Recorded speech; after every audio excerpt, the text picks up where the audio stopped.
Boa noite, pessoal, bem-vindos ao terceiro anel e ao 20º e último episódio do Rumo a Berlim. Esta noite vamos então analisar a final do Europeu 2024. Todos já sabemos o resultado, mas agora vamos saber como é que o mesmo foi construído. Quer saber daquilo que eu estou a falar? Fica a ver este vídeo.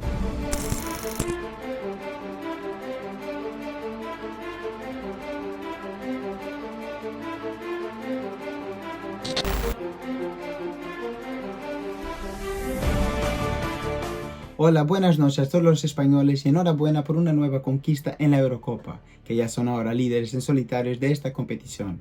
Fue merecido y como tal de este y nuestro humilde canal, de aquí mucha enhorabuena y muchas felicidades a todos ustedes. E agora sim, em português, depois daqui de uma mensagem Nuestros Hermanos, o que dizer então desta final? Já todos sabem o resultado. Vamos então ver as vicissitudes de cada uma das partes e tentar perceber o que é que aconteceu, porque é que a Espanha ganhou e ganhou, na minha opinião, de forma merecida. Se bem que eu digo sempre que no futebol não se trata de merecer, trata sim de jogar bom futebol e ser efetivo. E foi exatamente isso que a Espanha foi ao longo de todo o europeu e, como não podia deixar de ser, também o foi na final.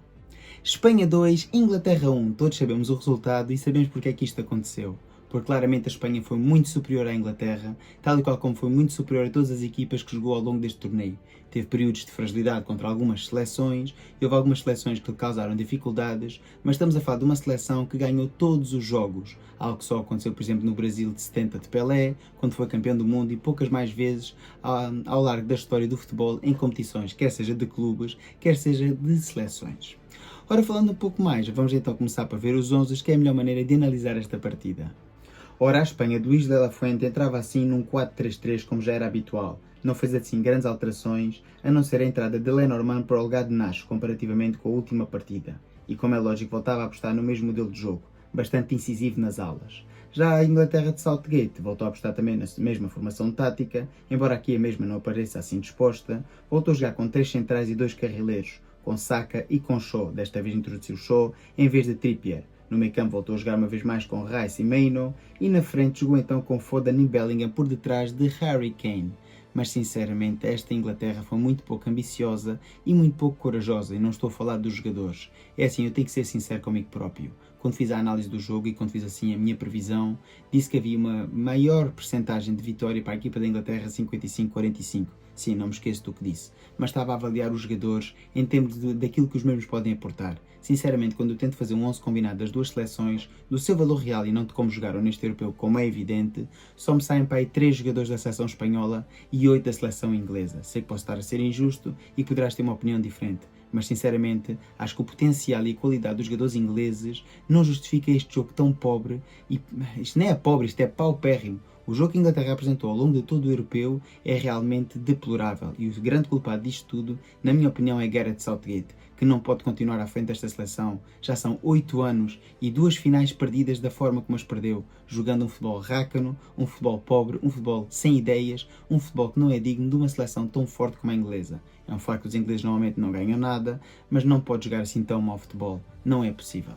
Falando então da Espanha, a Espanha entrou em campo dominando o jogo, como era de esperar, mas na primeira parte vimos uma autêntica partida de xadrez, com as equipas a não serem muito incisivas e praticamente não houve oportunidades de golo. Houve assim 2 jogadas, uma em cada área, uma não definição de Morata, como já é habitual, e um remate sem qualquer perigo também de Foden já acabar a primeira parte após um livre marcado na ala direita. As equipas iam assim para o intervalo e todos estávamos à espera de ver uma segunda parte onde houvesse melhor futebol. E realmente houve, de parte a parte. Foi aí que vimos uma Inglaterra um bocadinho mais imaginativa, mas a Espanha entrava logo derrompante, com Lamine Yamal a levar todos os jogadores da Inglaterra de vencida da direita para o centro e a fazer uma magnífica abertura para um remate possante de Nico Williams com o pé esquerdo, inaugurando assim o marcador num grande golo, daquele que na minha opinião foi o melhor jogador da final e também o melhor jogador deste torneio. Mas isso é coisas para outro vídeo, não é para estar a falar aqui. Sinceramente, Nico Williams deslumbrou uma vez mais, fazendo consecutivas jogadas, sendo incisivo várias vezes na segunda parte pelo lado esquerdo e desequilibrando. E quando não era Nico Williams, era assim Lamine do lado direito. Mas a seleção espanhola até podia ter aumentado a vantagem em várias ocasiões. Foi assim Lamine Yamal, foi também Morata, próprio Dani Olmo, Nico Williams também teve um bom remate ao lado. A Espanha continuava a criar perigo e estava muito mais perto do 2-0 do que propriamente o 1 igual.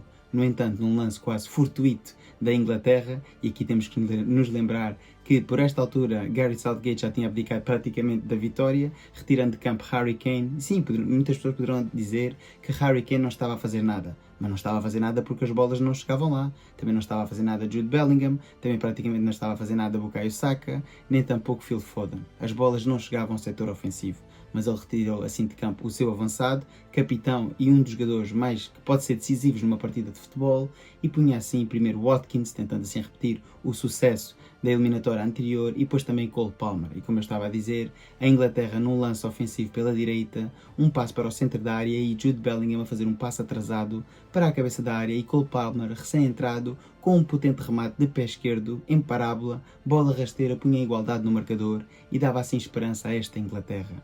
Uma Inglaterra que esperava assim e começava a estar galvanizada, que podia chegar assim à vitória finalmente 58 anos depois. Sim, porque é preciso relembrar que os ingleses já não ganham nada no futebol desde o Mundial de 66.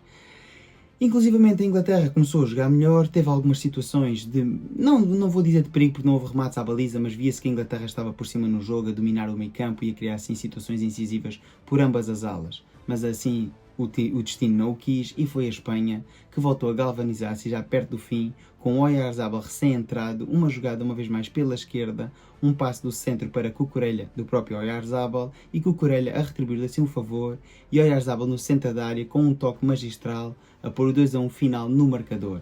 Um 2-1 que dava assim um novo europeu à equipa da Espanha. Mas não antes sem sofrer uma situação de autêntica tensão dentro da área, com uma dupla salvada da seleção espanhola, mas a mais importante de todas com Daniel Olmo em cima da linha de golo a retirar de cabeça um remate à baliza. Podia ter sido o empate numa das últimas jogadas da partida, mas assim não aconteceu e a Espanha venceu esta partida, na minha opinião, totalmente merecido. Mas eu costumo dizer sempre, no futebol não se trata de merecer, trata-se assim de marcar golos e ganhar os jogos.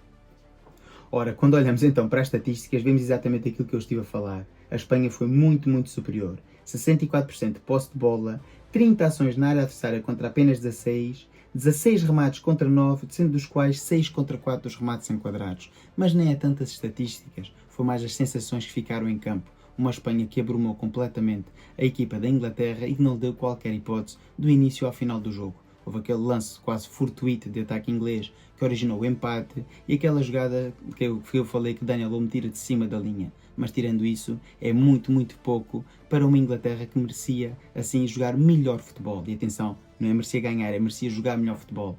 Mas infelizmente tem assim um timoneiro que não está preocupado em jogar, está mais preocupado em reagir.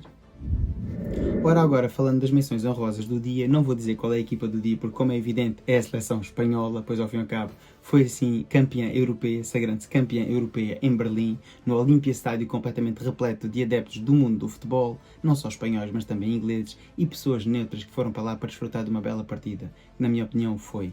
É assim, eu disse que hoje era o último vídeo do Rumo a Berlim, mas ainda iria fazer um vídeo de rescaldo deste europeu, onde iria falar das coisas positivas e das coisas negativas, pois ao fim e ao cabo, nem tudo nesta vida é positivo e nem tudo neste europeu foi positivo.